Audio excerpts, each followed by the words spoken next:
This episode of World Wellness Education is made possible by a production grant from the Milhorn Law Firm. Have you or a loved one ever suffered an injury due to the negligence of another? Then it's time to turn to a law firm that you know and trust, one with a record of client satisfaction and integrity. Hello, my name is Ryan Milhorn, and the Milhorn Law Firm has been representing personal injury clients in the Central Florida area for over 20 years. Our attorneys live in this community and are very proud to call it home. The Milhorn Law Firm, the law firm you know and trust. Hi, I'm Tracy Brosman, co-founder of World Wellness Education, a community forum to educate, encourage, and inspire a better way of life. We commonly face day-to-day challenges of stress, lack of exercise, and poor eating habits. But with the right approach, we can find freedom, wake up each morning feeling healthy, focused, and ready to take on the day. Together, we can make a difference, one story at a time.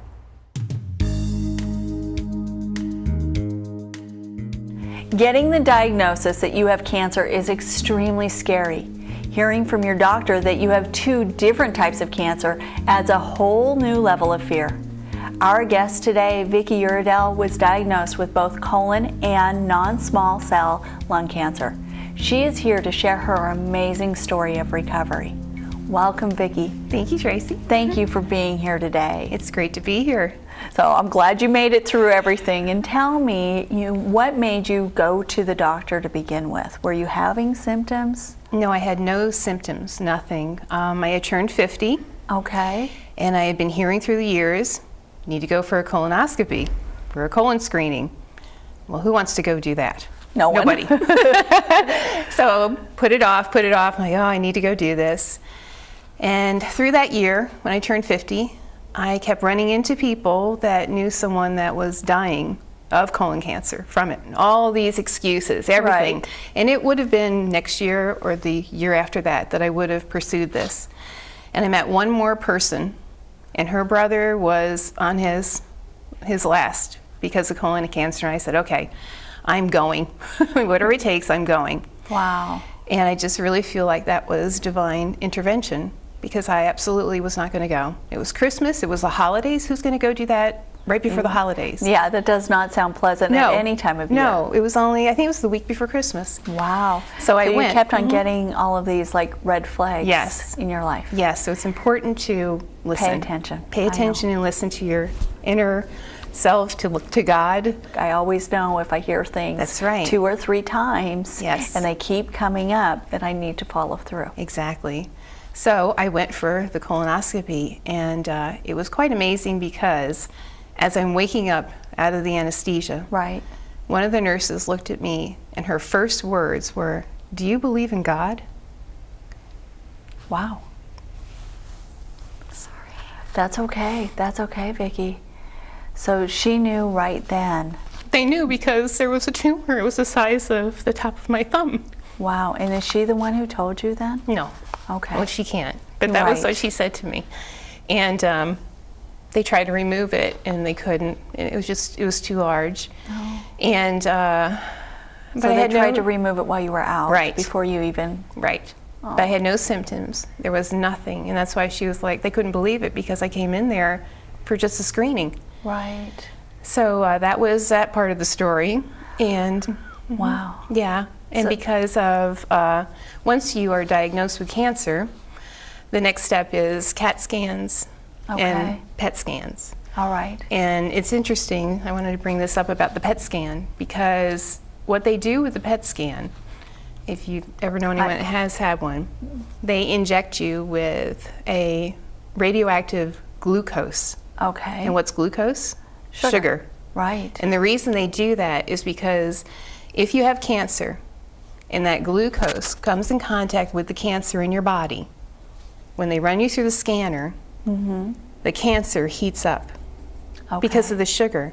Oh, because it's attracted to the sugar. So cancer's biggest enemy is oxygen, Right. and it loves sugar. Right. It feeds off sugar. Right. So it's interesting in society, if the one test that is going to show you if you have cancer includes sugar, why are we still eating sugar? Right. Right? We have a lot of sugar in our diet. A lot of sugar. Almost impossible to get away with. Yes. You basically have to stay out of the interior of the grocery stores. Right. Because every box has sugar on it. Right. Yeah. So you had the PET scan. Right. And is that when they found the other cancer? They found something, they found a spot in my lung. And thank goodness for the techs that were on duty that day. Right. Because some people were saying, oh, it's probably the heart heated up. You know, but it was the cancer heated up from the sugar. Wow. And, but so then they take you and they do a bronchoscopy. All right. And that came back positive. So at 51, I had 2 cancers in my body, separate cancers. And that was the other issue. We had to wait for the results to come back, because if it had metastasized, then the treatment would have been totally different. Right, but they were 2 separate cancers. So that meant surgery. Wow. Yeah. So surgery in both areas. Yes. First, the colon. Okay. So they took out about 2 feet of my colon. Wow. And was I would that not a wish hard that on recovery? anyone. Extremely difficult recovery. Abdominal surgery, if at all, you can avoid that. Right. I would definitely recommend. Don't do it. Go for screenings, colonoscopies. Highly recommend those. Yeah. And so then how long of a recovery period did you have? that? Well, they wanted to get both cancers out of your body as soon as possible, because when it's in there, you feel like you have like a demon inside of you, and how big is it getting, and is it spreading, is it, if you've Unfortunately, that's the only thing you can focus on. that's all you can focus on. And when you focus on it, of course, we know whatever Right. we focus on, it makes it bigger. Yeah, It doesn't matter what it is. Exactly. Inside our body, outside of our body, it makes Right. it bigger, it makes it worse. That's or right. better. Right. Depending on So what in we're saying. December, they took out part of the colon. Okay. Worked on recovering from that, gaining my strength. I started walking as soon as I could, and So was this all before Christmas still? right after Christmas. Okay. Yeah, it was. So you had all this It was an tests interesting Christmas that year. Yeah. Yeah, but so then I had that done, and then I waited. I think it was a month and a half to 2 months, and then they Okay. took out the upper right lobe of my lung. Wow. Yeah. And how was the recovery time for that? It was difficult because I had gone through 1 major surgery already, less than 2 months, and now this was happening. Right. And this was not just my doctor's choice; it was my choice. I want this out of me now. So did you have to do any chemo or radiation? No, because both were stage 1. I was Okay. very, very fortunate, and as I was saying earlier, divine intervention. Because if I had put off the colon, there's so many things involved here, because if I had put that off, that would have grown, this would have grown. Right. This probably would have done me in earlier before this one, who knows, because it was a fast-growing tumor. And you had no symptoms No symptoms to of anything. bring you in there. No. So thank goodness in a strange way the colon was positive, Right. because they never would have found this. So what type of things did you learn through this process, and how has your life changed? Well, I learned that food Okay. is a huge That's number one? issue. It really is. It's it is because of the way I eat now, which is mostly vegan, Okay. mostly raw, mostly organic. Wow. So it's Huge changes. Now, Yeah, what huge made changes. you decide that you needed to go were you vegetarian beforehand? Well, you know, it's interesting. I think it was 6 years before that. I had worked on like a pH balance for my Okay. blood, which is mostly raw, you know, vegan, Okay. vegetarian, and then I stopped. All right. So I had an insight already. Well, that would be good if I did that. Right. So I went back to it. Okay. And through that process, you start visiting the health food stores, Right. and meeting people and trying to find camaraderie in this basically not alienated type of eating, but kind of. Well, it's really hard because you don't find a lot of things at the grocery store, except of course your raw fruits and Right. vegetables. You have Organic. that. And then trying to find organic is, some stores have more than others, Right. and it's hard to find everything organic. Exactly. In the stores, at least. Exactly. And also eating out is very difficult, but of course our social lives are eating out. Right, which is interesting because the whole theory is America, we live to eat. We do. Instead of eating to live, which has, you know, been used before, this type of a comment on it. What was the first things that you were learning And how did you find out? Well, I happened to be in a health food store one day, and I was actually asking a gal about almond milk, because I'd heard almonds are really good for fighting cancer. So I was starting, I was in pre-K, you know what I mean? Just like, okay, what's going to be good for me here? And she told me how to make almond milk, homemade almond milk. I was like, oh, great. And then she said, you know, this man gave us his name, that if anybody came in, you know, talking that they had had cancer and this and that, to give out his name and call him. So I did call him, and his name is Jim Miller. Okay, yes, I'm very familiar with Jim. I'm mentioning Jim Miller's name because he taught me how to grow wheatgrass. Okay. And other things. He's helped me quite a bit with knowledge. And why is wheatgrass important? My goodness, what does wheatgrass do? It cleanses the blood, detoxifies. It has live enzymes. It's amazing. Okay. It's a bit of a fountain of youth, if you will. Wonderful. We could all use that, I know. right? And I wanted to mention that on YouTube, I've written it down. You can go to How to Grow Wheatgrass with Jim Miller. It's actually on the World Wellness Education YouTube channel. So, yeah. Yes. We get a lot of comments on it. Great. Yeah. It's so a if they very just good go video. to World Wellness ED, it's on the YouTube channel. And I have to add that I am so bad with plants. If you give me a plant, I will kill it. But That's exactly how I am. I can grow wheatgrass. Really? Yes. See, I haven't All the attempted time. it because I figure I would kill it. No, easy peasy. Oh, I figured it would turn all moldy, or... No, I mean, there's tricks. You have to know little tricks. And he does give you those tricks. Exactly. So do you have wheatgrass how many times a day? Right now, I have it in the morning right away, first thing. Right. And it's 1 to 2 ounces. If I had cancer, I would be having it twice a day, and it would be 2 ounces. Okay. So right now it's just maintenance. Yes. And how did you notice you felt after you started drinking the wheatgrass? The first time I tasted it was at Jim's house. Right. Because he was teaching me how to grow it. And I remember tasting it. I remember my ears were like doing like something was happening. And there was another gentleman there too, and he said something else too. He's like, my head. And I'm like, so it was sending all his energy, I think, where it needed to go. Okay. Yeah. So, and you take it every day. What else did you learn? Just that you want to avoid pesticides as much as possible. So always, if you can, organic, raw, if you can. And where do you get your organic? I mean, you don't have to say is it at the grocery store? You don't have to give a particular grocery store, but or do you buy through a co-op? Yes. Okay. Yeah. I wasn't sure if you did that or if you grew it on your own.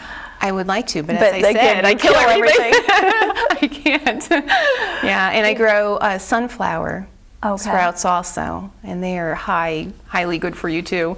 And I juice those. So right after the wheatgrass, I have a wonderful juicer, and this is really important that there are different kinds of juicers, and the one that you want to have has an auger. Okay. And the auger is basically like a drill that runs through this channel very slowly, and it squeezes the juice out. All right. When you use a juicer that spins with a blade, you deoxygenate the food. Okay. The enzymes, you kill it. And of course you want the oxygen. It's the enzymes that get in there, and just your cells go, oh, thank you so much. And just, it will, clean everything. And so juicing, really important. Okay. You can juice just about anything, but avoid carrots because they're sugar. Right. Or beets because they're sugar. Okay. And if you have cancer, if you're just trying to be healthier, you can of course have a little bit, right? I would avoid it. You would avoid it? Because remember the PET scan? Right. That's Cancer true. loves sugar.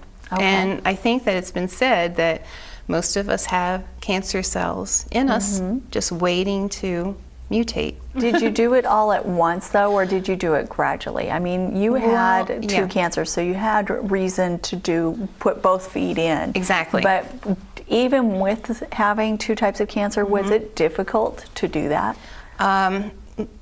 Tracy, if they had told me that I needed to drink snake venom to avoid cancer, I would have done it. Wow. Because having, what that does to you mentally, physically, having them in your body and having to go through the surgeries, you will avoid it at all costs. So I think I did dive in pretty much. Okay. As I said, the first year, I was in it, I'll say 80%. Okay. But I was still eating carbs and maybe not raw all the time or that kind of thing. Okay. And then in August, last summer, they saw something in my lungs again. Oh, and they didn't know what it was, but I said, okay, I don't know what it is either. Could be inflammation, but it could be cancer. So I went into it 100%. So everything was organic. Wow. Everything was raw. No carbs. And Well, and to hear that after you've been trying to be so healthy again must have been really hard. yes, but I knew it wasn't 100%. So CAT scan August, CAT scan October. In October, the spot they saw in my left lung had shrunk, Okay. but now there were more in my right lung. Oh boy. And so I went to healing masses, Okay. a lot of prayer. Your faith 100% helps get you through. A lot of faith. And this would be great if somebody hears this program today and they realize there's other ways for wellness also. Right. Traditional needs to be in there sometimes too, Oh, of course. but you have to take action That's for yourself. the key. It's taking control. Right. And that's the whole point of That's sharing right. everybody's stories, is to just give people hope. Yes. And to show them that there are other ways, so that we can all choose for ourselves, because that's right. what it's all about. That's right. It's choosing for ourselves what works for us. Right. Right. So in October, there it was. When it shrunk, there were more. But then in December, they were all gone. Wow. And it was awesome Wow, because that's great. Oh, you have no idea. It was the first time in 2 years. It's, okay, 2 years. I was going to say, It's 2 is that years. 1 year or 2 years? 2 year mark, made the 2 year anniversary. Wow. And it was the first time that my oncologist came into the office to give me the results, and you just sit there on pins and needles. You Yeah. can't. I mean, you just. Very stressful. It's so stressful waiting for him to walk through the door. It's like you hear his footsteps, and you're like, Is holding the other on. shoe going to drop? Yeah. And the first time in 2 years he walked in, he looked at me, he said, everything looks good and there are no buts. Oh, wow. Because every time I went, there was something, Yeah. They didn't know, exactly if everything was clear. There are no buts. There are no buts. Well, you mentioned raw food and that was important, but why was raw food so much different than cooked food? Because if I eat my broccoli, let's say my broccoli raw versus the cooked broccoli, what Right. did you find out? It's because if you eat it raw, you're getting all the enzymes. As soon as you cook or heat food up, All right. you kill the enzymes. And that's what your cells need. Is the enzymes? Yeah, to become like this army inside. Okay. Because if your army is in there and you have healthy cells, they just basically go eat up all the free radicals and anything that's in there. Right. That's what they're there for. Wonderful. And Yeah. then our body does have enzymes, but that way if we're eating it in our food, then it doesn't have to deplete Right. those enzymes. Okay. So that's Right. really a good thing. Yeah, and you can dehydrate food, but you have to dehydrate it, I believe it's 118 degrees or lower. Okay. If I do it, when I do it rather, because I make kale chips all the time. I do, Oh, really? Yes, Okay. at 105 degrees. Okay. Yeah, and I have a really good kale chip recipe. Really? So kale chips was one of the things. Let's talk about because some of the things you think, gosh, if I'm going to eat salad the Exactly. rest of my life, Right, no. I don't want to do that. Exactly. So what did you find that you could make raw? So much. A lot of what I do is dips. Okay. Like I make, with the kale chips, for instance, it's you make this recipe and you spread this all over the kale chips. Okay. And you put them in a dehydrator and for about 12 hours, and then flip them over, and they're lovely. Oh, really? And now, what the ingredients that you put on the kale chip, I always make 3 times the batch. Okay. Because now this becomes actually like a vegetable dip. Oh. It's so good. Okay. So now, are you going to give us that recipe where we can Yes. post it on the website? Yes, absolutely, I will. That'll be great. Definitely. And it's easy peasy. If I can do it, anybody can. I love you already. 'Cause that's the way I need it. So that's what I do a lot of. Something else I make that's really good, and I should do this recipe for you too. It's a spinach pesto. Oh. And it's great. And of course, it has the wonderful garlic in it that we know is so good for us. And once again, sometimes I will make some like organic rice noodles or spaghetti. Oh, okay. And how do you do that? Rather just cook them. Okay. Right. Okay. So and then do you can that. add Okay, this. Vicki, that's great. See, the pesto is raw. So you Okay. have your spinach, you have your garlic. It has soaked dehydrated walnuts in it. Okay. And that's really important to know, because with nuts and seeds, you have to soak them.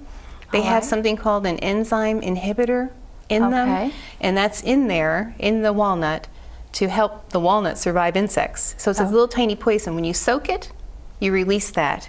Okay, so that's why so many raw recipes have you soak it. I never knew that. Right. That's great. Yeah. So what else did you learn? What else have I learned? Some other great recipes. Different recipes. Let's see. Look at my cheat sheet here. For breakfast, that's a big Okay. one, isn't it? Because who wants to sit down maybe for a salad for breakfast? Definitely No. not. I love my salads Right, now, which exactly. my family, if they're watching, they're probably looking like, you really do? Because as a kid, I never ate salads. Right. But I love my salad, especially a good spinach salad That's now, but I right. do not want it for breakfast. I know. So basically, when I get up in the morning, it's the wheatgrass. Okay. It's the juicing. And what type of juice do you do? I know you said not Right. to use the carrots Right. and all that, but what kind of juices do you use? This morning I had kale, Okay. which you want to be a little careful not to overdo the kale because it can make it bitter. Okay. But once again, if it was snake venom, I would drink it. I don't care. So I have the kale, and then a lovely red pepper, All right. and celery. Okay. And there's, and then just whatever I have really goes in there. If I have I don't have any right now, but my sunflower sprouts, they're growing. Okay. I'm waiting for them. They go in there too. So that's the juice. So right away you're getting a lot of greens. There's the Yes. greens. But then after that, I need a yummy. Okay. I like food. So I make a concoction with organic frozen berries. Okay. You I was let going to them- ask if you have let any them- fruit. Yeah, I do now, but the first 2 years, if you've had cancer, you don't. Okay. Now I have a little bit of fruit. I made my 2-year mark. And you got your clean bill of health. Exactly. No more butts. So you add a little bit of sugar. Yes, a little Okay. bit. And then I take it with a coffee grinder. Okay. Do it ahead of time. You can grind flaxseed, sesame seeds, hemp. You don't have to grind that. That's good Okay. just the way it is. And so you can make this, wonderful. And and chia. Don't forget Okay, about the chia seeds. So it's this. I add that to the frozen fruit. Okay. Frozen fruit has thawed, so now Uh-huh. there's juice. You see. Right. And now you add the dry, and then I put pumpkin seeds in there, and stevia, and cinnamon. And if you mix this wow. up, it's great. It really is. So a little treat afterwards. So that's breakfast, and it's even more than a treat, isn't it? I mean, Yeah. all that goodness in there. And then what type of things do you do for lunch? Well, lunch, once again, it's, I make the different, basically, dips. Uh-huh. You can also take garbanzo beans Yep. and soak them, and pretty much just let them sprout just a smidgen. If you let those sprout too long, they're bitter. Wow. So as long as they're soaked.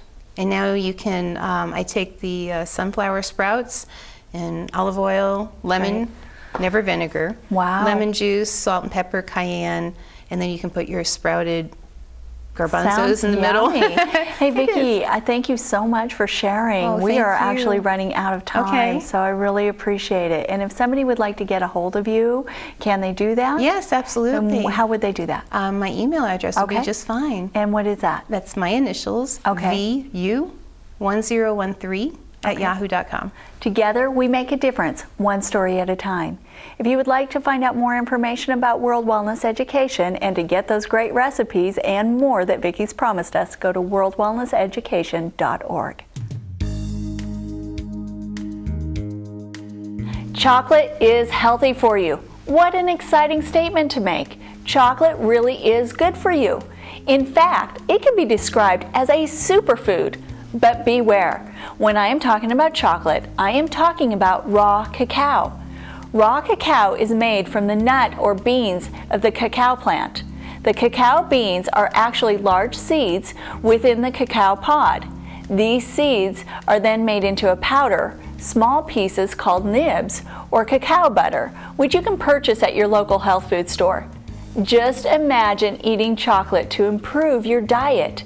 No wonder our ancestors called raw cacao the food of the gods. The list of benefits of raw cacao is quite long. It has the highest level of antioxidants of any food on the planet. In fact, raw cacao has at least 10 times more antioxidants than blueberries, green tea, or red wine. Consuming food high in antioxidants has been clinically proven to dissolve plaque that has built up on the arteries, which will benefit the heart and the entire cardiovascular system. The modern diet is often deficient in magnesium, and raw cacao is also one of the highest sources of magnesium available. Magnesium relaxes the muscles, improves bowel function, and relaxes the heart and cardiovascular system. This tasty food also contains 314% of the USDA recommended dose of iron. Iron is a critical mineral in the function of the oxygen-carrying protein hemoglobin, which transports oxygen in the muscles. In addition, as part of many enzymes, iron helps regulate body temperature, immune function, metabolism, and cognitive development. Another benefit of eating raw cacao is your happiness level. Raw cacao contains anandamide, which is known as the bliss chemical. This chemical contributes to feelings of happiness and well-being. Raw cacao also helps you handle stress. It contains serotonin and tryptophan, which are chemicals that create a stress defense shield for you. Imagine this. Eating raw cacao also helps you lose weight. I bet you are wondering if you heard what I said correctly. You did, because this food is so nutrient dense that consuming raw cacao curbs your appetite for a longer period of time. Raw cacao is the most chemically complex food on earth, and its dense nutrients benefit every function in the human body. All of the compounds in raw cacao benefit longevity in humans. The oldest documented living human being was Jean-Louise Calment of France, who lived to be 122 years old. She contributed her longevity to eating 2.5 pounds of dark chocolate per week. There are many clinical studies that document the benefits of eating raw cacao. Harvard completed a study on the Kuna Indian tribe in Panama. This tribe is located where there are a large number of cacao plants. The Kuna Indians consumed 5 cups of a dark chocolate drink daily, and the study indicated that the Kuna had a lower rate of all major diseases, and they also had longer lives. In 2008, Dr. Gabriel Cousens completed a study that indicated that raw cacao can benefit those with diabetes. He concluded that raw cacao provides a diabetic with needed nutrients and does not raise blood sugar level. So enjoy some chocolate today, but make sure that it is made from a good source of raw cacao and not highly processed milk chocolate. This information is not meant to be medical advice. No action or inaction should be taken solely on the contents of this information. Instead, you should consult appropriate health professionals on any matter relating to your health and well-being. Thanks for joining us. Remember, you can catch this show each week on Lakefront TV. And to find out more about World Wellness Education, check out our website at worldwellnesseducation.org.